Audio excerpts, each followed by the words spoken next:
Tudo bem? Hoje eu vou falar sobre um pouco dos planos da Itália para eu voltando um pouco das atividades e a vida, o que é possível ao normal.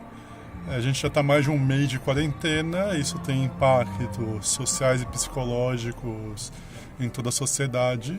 Hoje, inclusive, eu estou com uma música de fundo aqui de um dos prédios, as pessoas vão começando a ficar muito tempo em casa e acabam colocando a música como uma forma de distração também. Bom, enfim, é isso. Espero que vocês gostem das informações.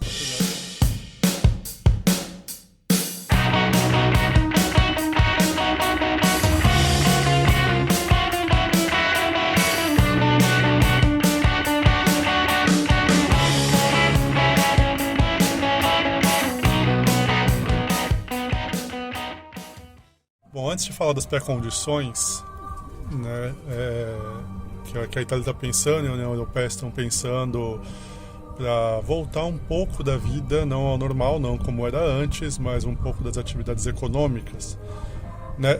Até porque, na nossa avaliação, uma avaliação de pessoas mais críticas, voltar como era antes é justamente a maior causa do problema que a gente está vivendo agora, mas isso eu falo um pouco depois.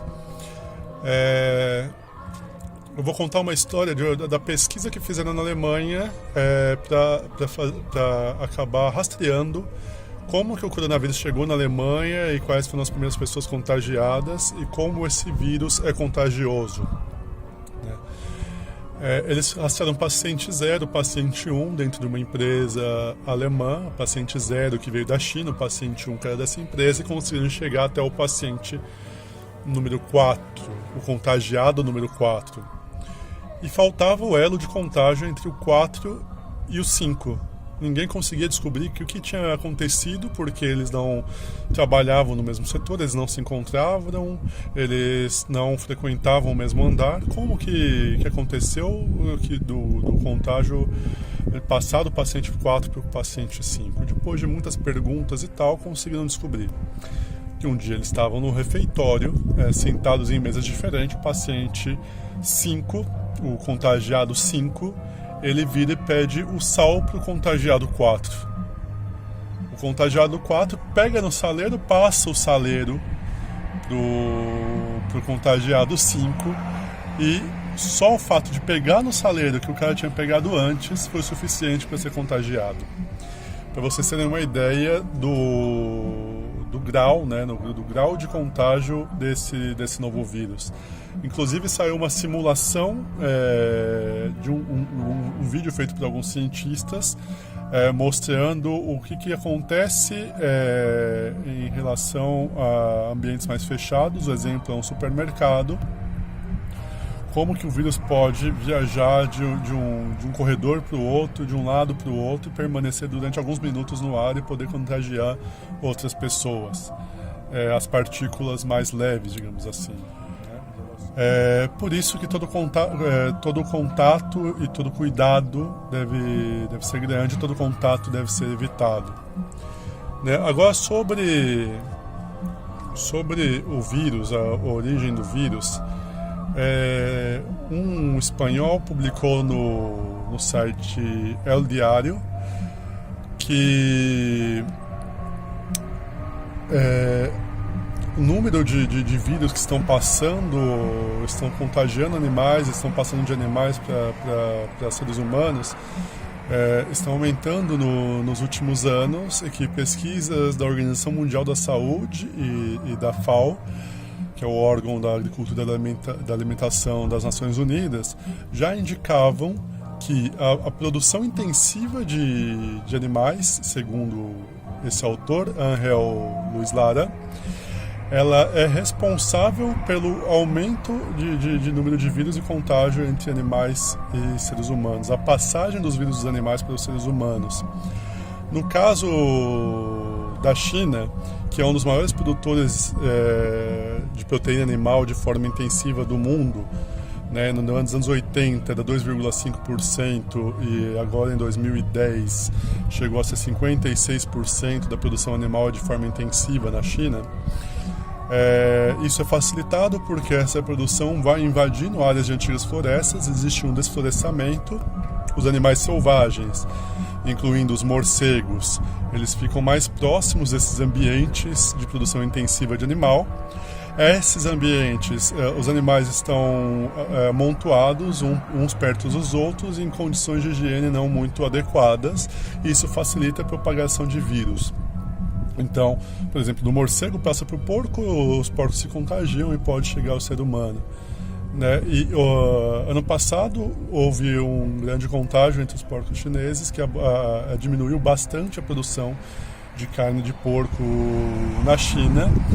Esse pode ter sido, segundo o autor, um dos fatores para que a procura por proteína de outras fontes animais, incluindo os morcegos, tenha aumentado de novo na China. Sendo que não é conclusivo, segundo os estudos que existem até agora, que se veio diretamente do morcego, se o contágio aconteceu primeiro em outro animal que foi consumido pelo ser humano, né? Então, a própria produção intensiva capitalista de proteína animal em ambientes lotados e insalubres, ela colabora para a propagação de novos vírus, os quais os seres humanos não estão adaptados ainda e não têm uma resposta imunológica. Esse não é o único caso, existem outros casos que estão acontecendo sucessivamente. E agora, se não me engano, hoje é domingo de Páscoa, né? Ontem, ou antes de ontem, na Carolina do Sul, foi descoberta um novo vírus que está atingindo as criações de aves nos Estados Unidos. Só que esse vírus ainda não fez a passagem, e está matando essas aves, não fez a passagem das aves para os seres humanos. Pode ser que não faça, e ok, mas o número de vírus que estão se disseminando entre essas criações é muito grande. Isso para dizer que a possibilidade de que existam outros vírus mais para o futuro é uma possibilidade real, e a sociedade, da forma que está organizada, não está dando conta e não vai dar conta de responder às exigências de um combate a uma pandemia que preserve a vida humana e preserve a sanidade das pessoas. A gente tem que mudar a sociedade, a gente tem que valorizar o sistema, principalmente público, de saúde. Depois eu faço um vídeo explicando melhor como está agora a situação da saúde pública na Itália, inclusive com imagens, para poder combater essa e futuras pandemias, né?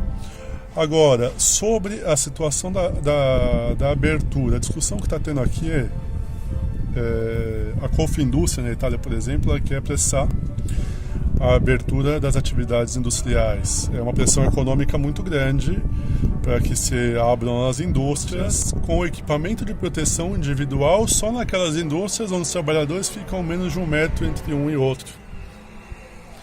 Então vocês imaginam, né, que os contágios vão continuar, né?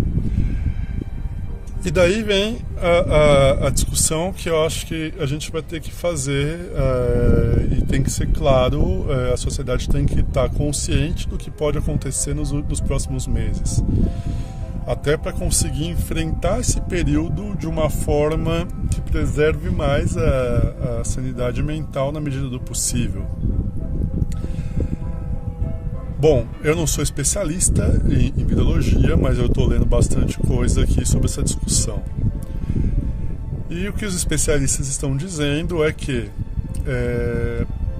para você criar uma imunidade ao vírus numa sociedade, 60 a 70% das pessoas elas tem que ter pegado o vírus e criado anticorpos para combater esse tipo de vírus. Assim, num possível novo foco de contágio, pode ser que um ou outro pegue o vírus, mas como os outros estão com uma imunidade já adquirida em relação ao vírus, eles acabam não passando para outras pessoas e o contágio ele fica num foco restrito. Isso quer dizer que, segundo os dados oficiais, por exemplo, num país de 60 milhões de habitantes na Itália, e que os dados oficiais apontam que um pouco mais de 150 mil pessoas foram contagiadas, se bem que os dados que não são oficiais, e eu dou um exemplo, né? Aqui no sistema de saúde italiano, quando você está mal, você vai para um médico de base, esse médico de base te atende e te encaminha, se necessário, para outras especialidades. Então, quando uma pessoa chega no médico de base com sintomas leves, o médico de base ele vai receitar um remédio para a pessoa volta para casa, toma o remédio e ok, melhora. Então, um desses médicos fez uma pesquisa com os outros médicos de base, perguntando quantas pessoas esses médicos atenderam com sintomas do coronavírus e que, de acordo com a experiência clínica desses médicos, possivelmente era coronavírus. Os números que esse médico que fez essa pesquisa ele chegou é que só aqui em Milão os casos de contágio são 10 vezes maiores do que aqueles casos oficiais. Então, se isso também vale para a Itália, né, aproximadamente 1,5 milhão, 2 milhões de pessoas devem ter pegado o vírus. Se bem que outras pesquisas apontam, de cientistas aqui italianos, 2 pesquisas coincidiram com o número, que entre 5 e 6 milhões de pessoas já pegaram o vírus aqui na Itália. Mas não é oficial. 10% da população, se a gente chegar a esse número máximo, 6 milhões de pessoas, é muito longe ainda dos 60% a 70% das pessoas que deveriam pegar o vírus para você criar uma imunidade na sociedade. E daí aí que está o problema. Como esse vírus foi espalhado para o mundo inteiro, ele está circulando, ele não parou de circular. E essa que é uma das preocupações na China quando ela volta a fechar as coisas, por exemplo. Então a chance de ele voltar e começar a contagiar de novo as pessoas que não têm imunidade é muito alta. E como a maior parte das pessoas não tem imunidade, esse vírus se propaga com uma rapidez muito grande, a chance de existir o que está acontecendo agora com o número de mortes muito alto ainda é muito grande. Essa chance é muito grande até chegar a esse número de 60% a 70% das pessoas que pegaram o vírus num país. E daí é que está. A alternativa ao número de contágio tão grande seria a descoberta de uma vacina. Nenhuma vacina até hoje ela foi desenvolvida em menos de um ano e meio. Né? As vacinas mais rápidas, que foram desenvolvidas de uma forma mais rápida, foram por volta de 3 anos. Sendo que são 5 indústrias farmacêuticas que detêm a patente de 80% das vacinas no mundo. Né? E que normalmente o desenvolvimento de vacinas ele não é feito porque dá mais dinheiro você curar o doente do que você prevenir que ele pegue a doença. Então o investimento em pesquisa ele é muito menor em vacinas do que nos remédios. Mas no caso específico do coronavírus, vários estudos estão sendo realizados, mais de 30 estudos ao redor do mundo estão sendo realizados para o desenvolvimento de uma vacina, porque é uma doença específica e que está atingindo o mundo inteiro. Né? No melhor dos cenários, essa vacina ela vai ser desenvolvida e vai ser disponibilizada o ano que vem. Daí você tem que produzir essa vacina. Não é só desenvolver, você tem que produzir em larga escala. Depois, os países vão ter que comprar e vai existir uma corrida enorme para comprar essas vacinas. E por último, você tem que aplicar a vacina na população. Então, até o final do ano que vem, essa vacina não vai estar disponível, provavelmente. E aí é que está a questão das várias ondas que eu falei no outro vídeo, que a quarentena poderia durar até o final de 2021 em diferentes ondas. Você tem uma onda de contágio muito grande, morre muita pessoa, você faz medidas de controle, as medidas de controle dão mais ou menos certo e tem uma abertura parcial. Depois você volta a ter um número relativamente alto de contagiados, volta a ter uma quarentena, volta a ter medidas de controle e com as medidas de controle o número baixa e as pessoas voltam para a rua. E esse zigue-zague, esse vai e vem, ficaria até o final de 2021. Uma outra alternativa seria de pegar as regiões mais atingidas e essas regiões têm uma liberação maior, porque as pessoas dessas regiões vão estar com uma imunidade adquirida, a sociedade dessa região uma imunidade adquirida maior.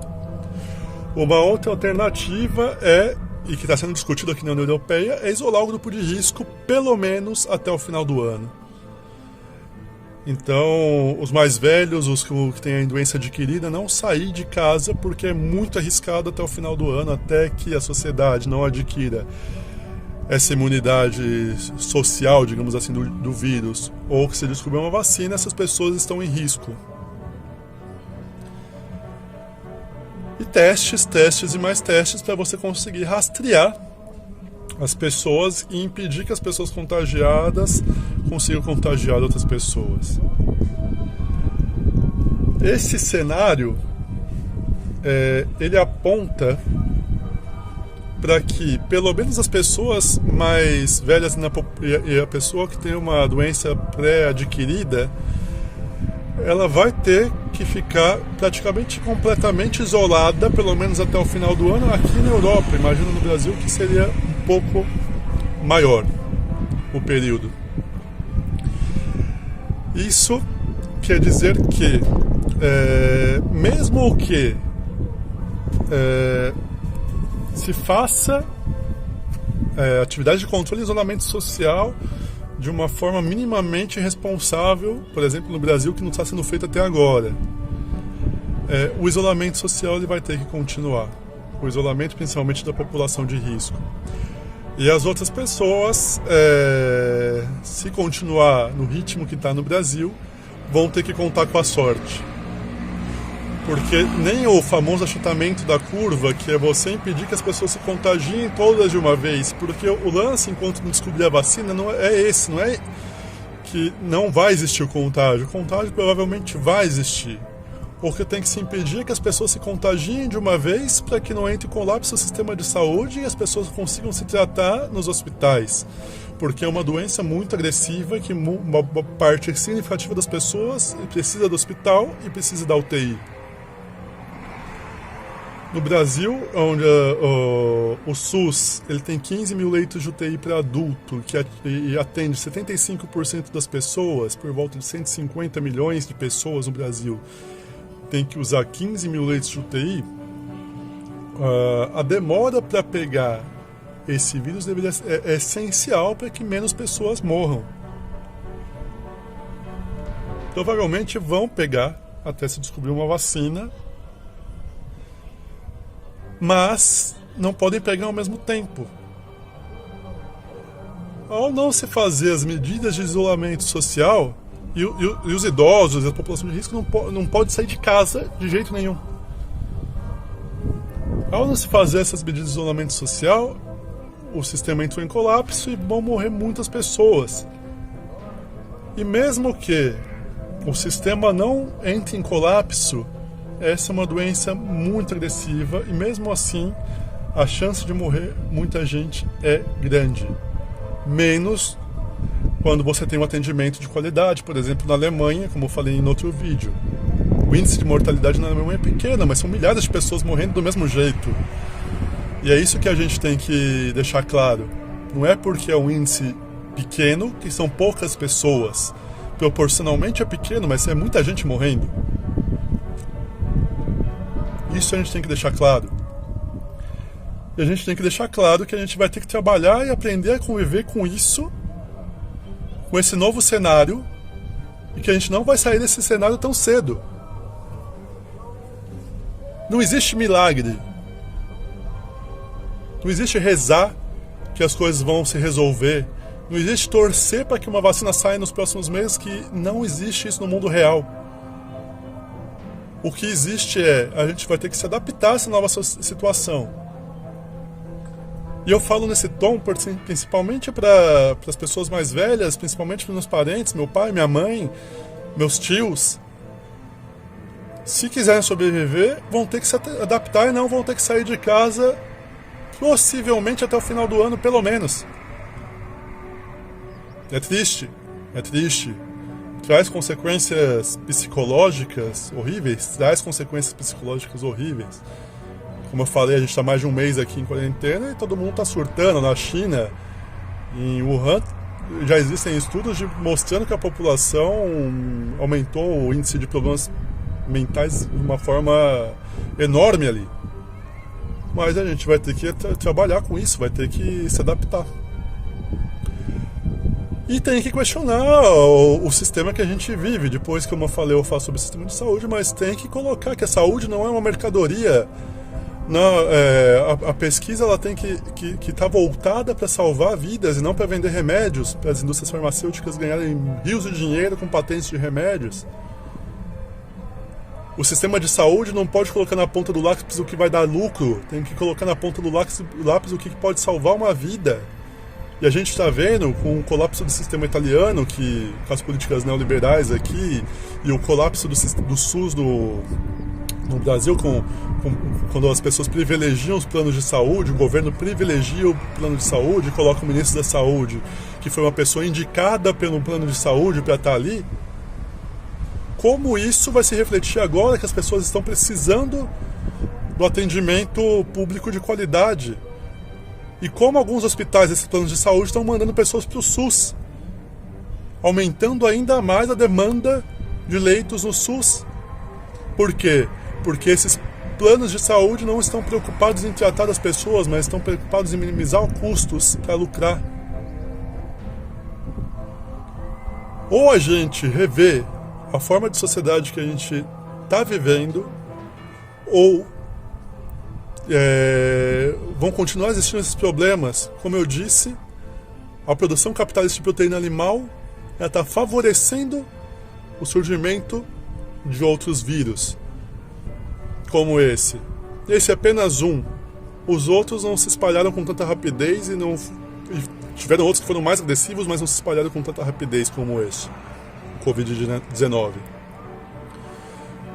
De tempos em tempos, em pouco tempo, aliás, está surgindo um vírus novo que está atingindo o ser humano e está matando muita gente. Ou a gente repensa a forma de se organizar a sociedade, ou daqui a pouco realmente a existência humana sobre a Terra está em perigo. A gente não pode voltar à normalidade que era antes, porque a normalidade era o grande problema. É isso, pessoal. Vou adiantando aí